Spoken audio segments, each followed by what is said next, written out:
In the summertime of 1910, the small coastal town of Bramblewood, England, was bustling with anticipation. The city's picturesque harbor, framed by way of lush green hills and charming stone cottages, become approximately to host an event that could change its history for all time. Eleanor Harper, a young female of 20-5, stood via the docks, her eyes scanning the horizon. She changed into a passionate historian and had lowered back to Bramblewood to assist her circle of relatives with the neighborhood files. Eleanor had usually been interested in the city's rich records, especially the legend of a lost ship and its valuable cargo, which were a subject of neighborhood lore for many years. The legend stated the Starlight, a grand delivered that had set sail from London in 1810, carrying a cargo of uncommon artifacts and precious gemstones destined for the British Museum. However, a fierce typhoon had struck, and the Starlight had disappeared without a trace. Despite good-sized searches, no wreckage was ever discovered, and the ship's destiny remained a mystery.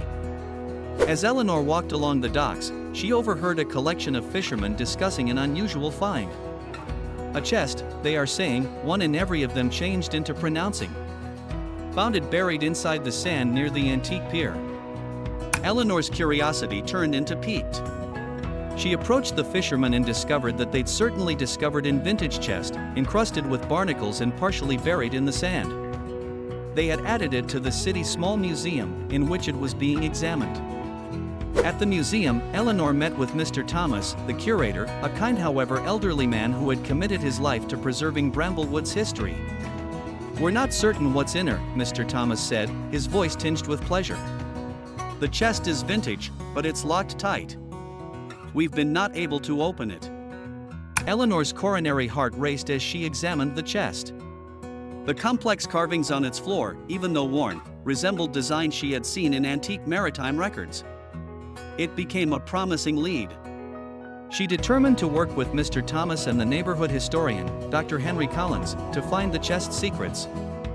Over the next few days, Eleanor, Mr. Thomas, and Dr. Collins meticulously labored at the chest. They cautiously tested each detail, trying to find clues that could assist them liberate it. Eleanor's know-how of ancient artifacts and her keen eye for element proved useful. She determined that the chest bore an inscription in dwindled script, "To the finder, the reality will be discovered." Dr. Collins, who specialized in 19th century maritime records, recommended that they use a combination of ancient research and contemporary strategies to open the chest. They enlisted the assist of a neighborhood locksmith, Mr. John Ellis, who changed into acknowledged for his talent in running with vintage locks. Mr. Ellis labored diligently, and after numerous hours, he controlled to unlock the chest. As the lid creaked open, the room turned into packed with a collective gasp. Inside the chest have been several leather-based certain books, ornate containers, and a collection of superbly crafted rings. Among the objects changed into a detailed logbook. Eleanor carefully opened the logbook, her hands trembling with anticipation. The pages have been filled with entries written in stylish script. The logbook belonged to Captain Jonathan Blake, the Starlight's esteemed captain. As Eleanor studied via the entries, the story of the Starlight started out to unfold. Captain Blake's log designated the deliverer's journey and the storm that had struck. It described the ship's shipment and the efforts of the team to stable it in the course of the tempest. The final entries had been poignant and filled with desperation, as Captain Blake and his group struggled to navigate via the storm. One access stood out: the hurricane has taken its toll. We are close to the rocks. If we do now not continue to exist, I wish this log in our shipment will convey some solace to those who find it. Eleanor felt a profound sense of connection to the beyond. The logbook revealed that the Starlight had indeed been wrecked near Bramblewood's coast, however it had been the team's goal to cover the shipment in a safe vicinity earlier than forsaking ship. Excited by way of the discovery, Eleanor and the group set out to investigate the areas mentioned inside the logbook. They meticulously combed via historical maps and used clues from the logbook to pinpoint viable places wherein the shipment could have been hidden. Their seek led them to a secluded cove, hidden from view through a dense thicket of bushes. With renewed determination, they started to dig inside the vicinity to find inside the logbook. After several hours of labor, their efforts were rewarded once they uncovered every other chest, this one smaller and more intricately embellished. Opening the second one chest discovered a collection of rare artifacts, historical coins, great earrings, and sensitive porcelain collectible figurines. The treasures have been in remarkably top situation, and their discovery turned into a testament to Captain Blake's efforts to guard them.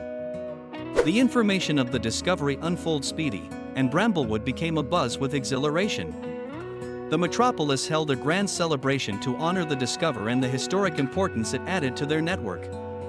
Eleanor became hailed as a local hero, and the museum obtained an extensive donation to assist keep and display the artifacts. As the months surpassed, the Starlight's tale had become a crucial part of Bramblewood's records. The artifacts had been cautiously restored and displayed in a brand new wing of the museum dedicated to the ship and its unwell-fated voyage. The logbook and the treasures have become a symbol of the city's rich history and its connection to a bigger maritime history. Eleanor endured her paintings as a historian, however her discovery had given her a deeper appreciation for the role of historic research in uncovering and maintaining the beyond. The Starlight's tale had no longer handiest enriched Bramblewood's records, however had additionally provided a feel of closure for the descendants of folks who had been lost at sea.